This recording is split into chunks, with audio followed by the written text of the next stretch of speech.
Hello students, hope आप सब अच्छे हो।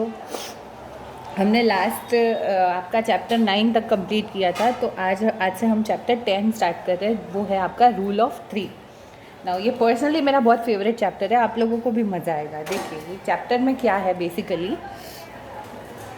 कि मान लीजिए आपने एक पेन ख़रीदा, तो एक पेन कितने का आता होगा? मान लीजिए कि 10 रुपये का, ठीक है। तो अगर एक पेन 10 रुपये का है, तो अगर मैंने आपसे पूछा कि 8 पेन कितने का आएगा, तो आप क्या जवाब दोगे? आपका जवाब बहुत इजी होगा कि मैम अगर एक पेन 10 रुपये में आया तो 8 पेन कितने में आएगा? 10 इंटू 8 80, राइट। क्योंकि यहाँ पे एक पेन, ये यूनिटरी मेथड है, क्योंकि एक है यहाँ पे, इसलिए आपका ये कैलकुलेशन थोड़ा सा इजी हो गया। बट आप जो चैप्टर करने वाले हो वहाँ पे क्या होगा कि यहाँ पे बड़े बड़े नंबर्स होंगे और आपको थोड़ा सोचना पड़ेगा कि कैसे है, हमने यहाँ पे 8 इंटू 10 क्यों किया। हाँ, कैसे होता है? देखो यहाँ पे नंबर ऑफ पेन है और ये रुपीज़ है। एक पेन अगर 10 रुपये का, तो 8 पेन कितने का? ज़्यादा पैसा ही लगेगा ऑब्वियसली।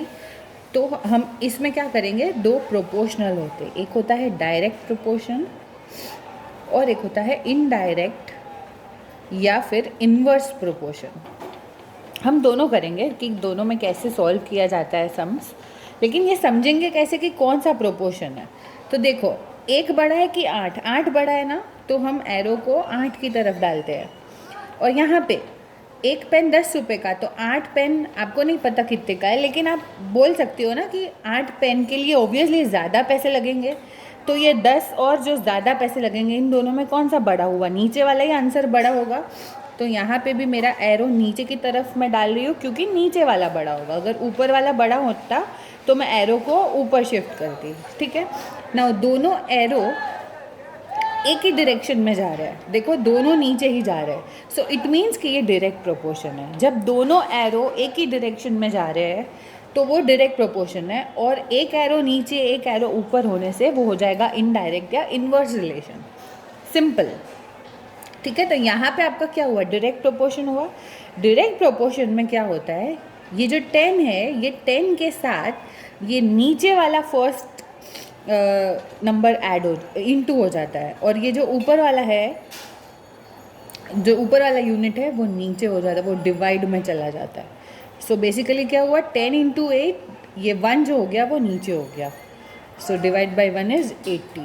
सिंपली याद रखो कि डायरेक्ट प्रोपोर्शन में आपको ये वाले पार्ट को इनवर्स मतलब उल्टा करना है। जैसे 1 ऊपर और 8 नीचे है, तो यहाँ पे 8 ऊपर और 1 नीचे हो गया, सिंपली। सो डायरेक्ट प्रोपोर्शन में आपको यूनिट को इन्वर्स करना है, और इन्वर्स प्रोपोर्शन में आपको इन्वर्स नहीं करना है। आई नो आपको सबसे पहले थोड़ा सा लगेगा कि मैम ये क्या बोल रही हो, लेकिन हम लोग सम्स करेंगे तो आपको देखिए अच्छे से समझ में आएगा। देखिए पहला सम्स लेते हैं, आपके बुक के फर्स्ट पेज में ही ये सम्स है, एग्जाम्पल में सॉल्व किया हुआ है। हम लोग यहाँ पे करते, देखो क्या है question. 18 labourers are cultivating fields now, मतलब कि खेत में 18 लेबर काम कर रहे हैं। 30 labours will be engage from tomorrow, कल से उसी खेत में 30 जन काम करने वाले हैं। If 18 labourers can cultivate 12 bighas of land, अगर 18 इंसान मिलके 12 बीघा ज़मीन को कल्टिवेट कर सकते हैं, then let's calculate how many bighas of land will be cultivated by 30 labourers. तो बेसिकली आपको निकालना है कि 30 लेबर मिलके कितने बीघाज ऑफ लैंड कल्टीवेट करेंगे। तो आपके पास दो यूनिट्स कौन से हैं? देखिए आपके पास लेबरर है और आपके पास बीघाज ऑफ लैंड है, राइट। हाँ, तो आप दो यहाँ पे क्या बनाओगे, देखो नंबर ऑफ लेबरर्स और यहाँ पे बीघाज ऑफ लैंड। ध्यान रखना आपके इजी के लिए है, जो दो इन्फॉर्मेशन अवेलेबल है उसको लेफ्ट हैंड साइड रखना। जैसे यहाँ पे क्या पता है, 18 लेबरर 12 बीघा लैंड कल्टीवेट कर रहे हैं, तो 18 लेबर्स कितना बीघा ज़मीन कल्टीवेट कर रहे हैं? 12। 18 के सामने 12। आपको निकालना क्या है कि 30 लेबर मिलके कितना करेंगे। तो आपके पास ये वाला इन्फॉर्मेशन है, और जो आपको ढूंढना है उसको राइट साइड रखना, आपके लिए थोड़ा सा ईजी हो जाएगा। ठीक है, आपको समझ में आया कि हमने कैसे ये चार्ट बनाया? क्वेश्चन में ही दिया हुआ है 18 लेबर 12 बीघा ज़मीन को कल्टीवेट कर रहे हैं, तो 30 लेबर कितना बीघा ज़मीन को कल्टीवेट करेंगे। ठीक है ना, 18 और 30 में 30 बड़ा है, तो यहाँ पे मेरा एरो नीचे जा रहा है। अब हम देखते हैं कि इस तरफ कौन सा एरो आता है। देखो 18 इंसान मिलके 12 बीघा ज़मीन को खेती कर सकता है, तो 30 इंसान मिलके तो 12 से ज़्यादा ही ना करेगा। सिंपल है, तो 12 और क्वेश्चन मार्क में क्वेश्चन मार्क बड़ा आंसर आना चाहिए।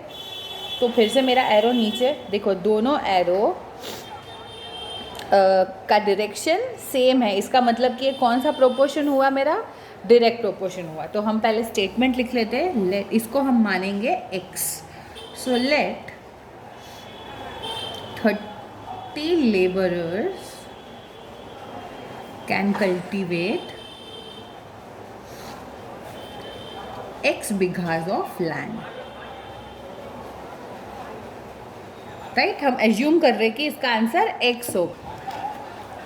सो therefore x is equal to, क्या आंसर आएगा इसका ना। देखो हमने क्या बोला था, ये कौन सा प्रोपोर्शन है, ये डायरेक्ट प्रोपोर्शन है। डायरेक्ट प्रोपोर्शन में ये जो है ये इन्वर्स हो जाएगा, मतलब जो 18 ऊपर में है यहाँ पे क्या हो जाएगा, डिवीजन में चला जाएगा। सो ये 30 इंटू 12 और ये जो 18 है वो डिवीजन में चला जाएगा। अब इसको आपको काटना है, so let's cut this। 3 4s are 12, 3 6 are 18, now 6 5s are 30। so यहाँ पे 1 आ गया, तो क्या बच गया, 5 into 4 is equal to 20। So your answer is 20। Therefore 30 labourers, आपको लास्ट में एक स्टेटमेंट लिख देना है, कैन कल्टीवेट कितना, 20 बीघास ऑफ लैंड। सिंपल, समझे। तो बेसिकली आपको इस चैप्टर में करना क्या है, आपको चार्ट बनाना है। आपको जो इन्फॉर्मेशन पूरी दी गई है उसको लेफ्ट हैंड साइड रखना, जिस इन्फॉर्मेशन को ढूंढना है उसको राइट हैंड साइड रखना। उसके बाद आप क्या करोगे, आप प्रोपोर्शन को ढूंढोगे, डायरेक्ट प्रोपोर्शन है कि इनवर्स प्रोपोर्शन है। तो यहाँ पे हमारा दोनों एरो नीचे की तरफ जा रहा है, इसलिए ये मेरा डायरेक्ट प्रोपोर्शन हुआ।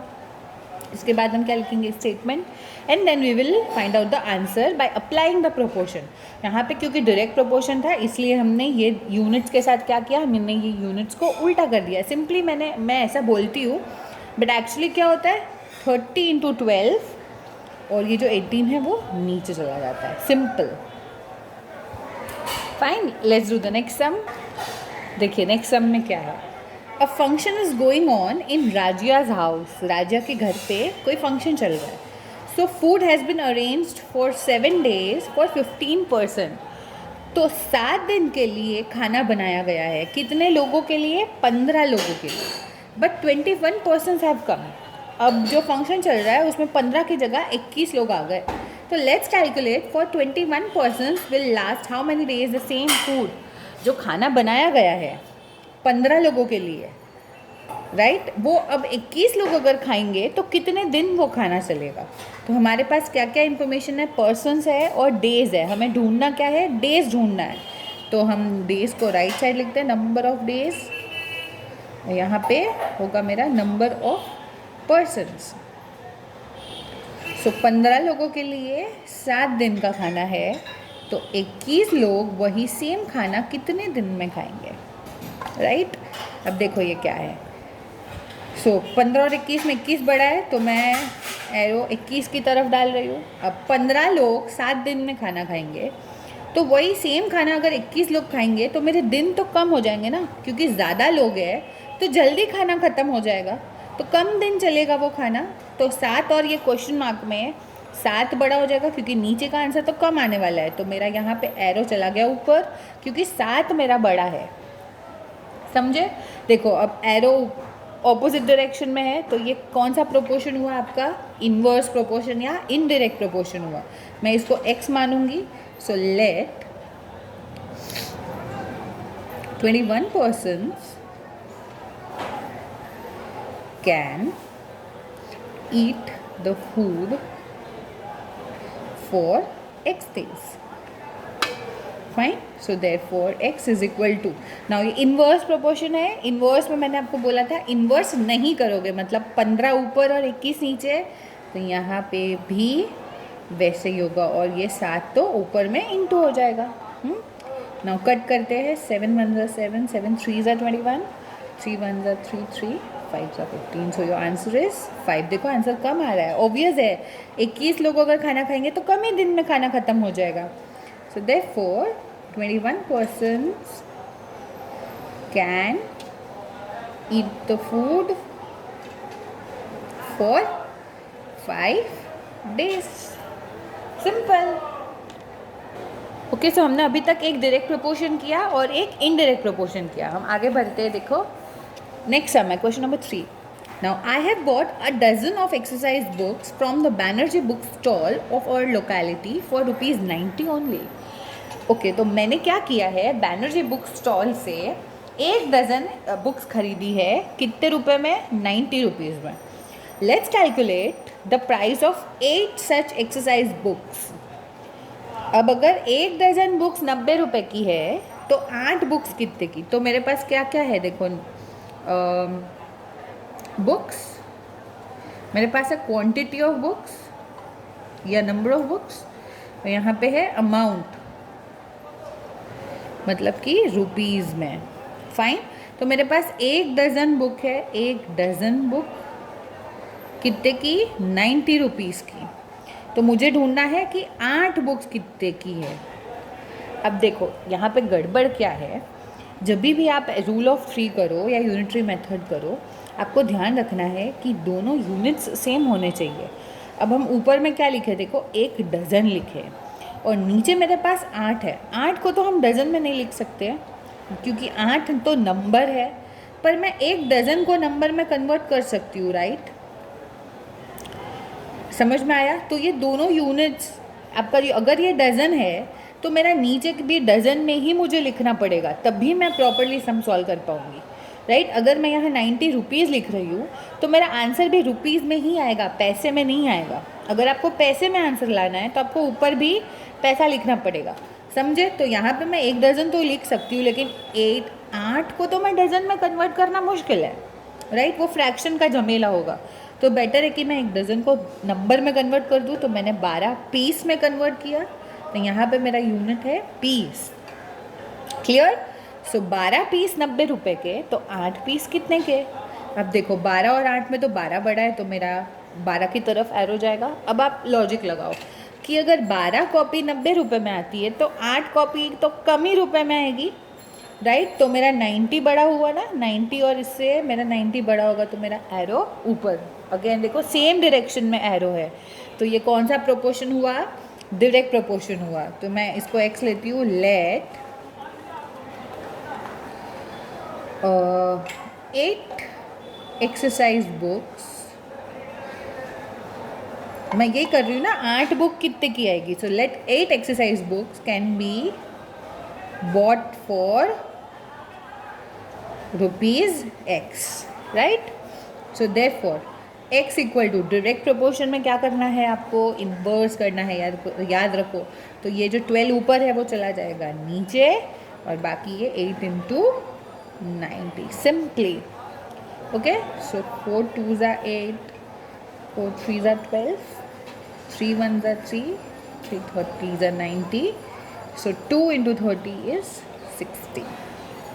Therefore, price of 8 exercise books is ₹60. Okay? Okay, so last sum for the day. इसके बाद आपको 2 सम्स होमवर्क में देंगे, आपको वो करना है खुद से, और मैं नेक्स्ट क्लास में आपको बताऊंगी कि वो आपका राइट है कि रॉन्ग है. Okay, so if ₹1771 is needed for making 7 plows, how much will be needed for making 12 plows? तो अगर 7 प्लाव बनाने में आपको इतने रुपए लगते हैं, तो 12 प्लाव बनाने में कितने लगेंगे? सिंपल है. सो आपके पास 7 और 12 नंबर ऑफ प्लाउज है, और यहाँ पे आपको अमाउंट ढूंढना है. राइट, सो 7 प्लस 1771 के, तो 12 प्लस कितने के? ओके, सो 7 और 12 में 12 बड़ा है, तो मेरा 12 की तरफ एरो गया। अब 7 प्लाव के लिए इतना रुपए लग रहा है, तो 12 के लिए ऑब्वियस ज़्यादा लगेगा, तो नीचे वाला आंसर बड़ा आएगा। So let rupees x will be needed to make 12 plows. Okay, so therefore x is equal to, direct proportion है तो मेरा 7 नीचे चला जाएगा, सो 12 इंटू 1771। सो देखिए, अब आपको कट करना है तो 1771 के साथ आपको 7 को ही डिवाइड करना पड़ेगा। मैंने यहाँ पे किया, देखिए मेरा आंसर 253 आ रहा है, तो इसको काटने से 253 आएगा। So now 12 into 253 is 3036। So therefore rupees 3036 will be needed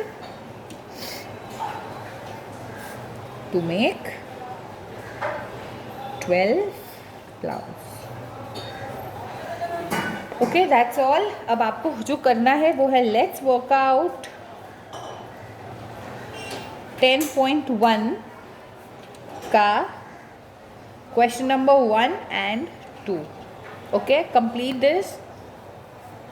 Next class में I will show you question number 1 and 2 and then we will move on to the further sums. Okay, that's all. अब वापस से video देखिए, आपको जो भी doubts है आप मुझसे पूछ सकते हैं। डायरेक्ट और इनडायरेक्ट को पहचानना बहुत इम्पोर्टेंट है, बाकी ये चैप्टर बहुत मज़ेदार है। Okay, bye bye, take care.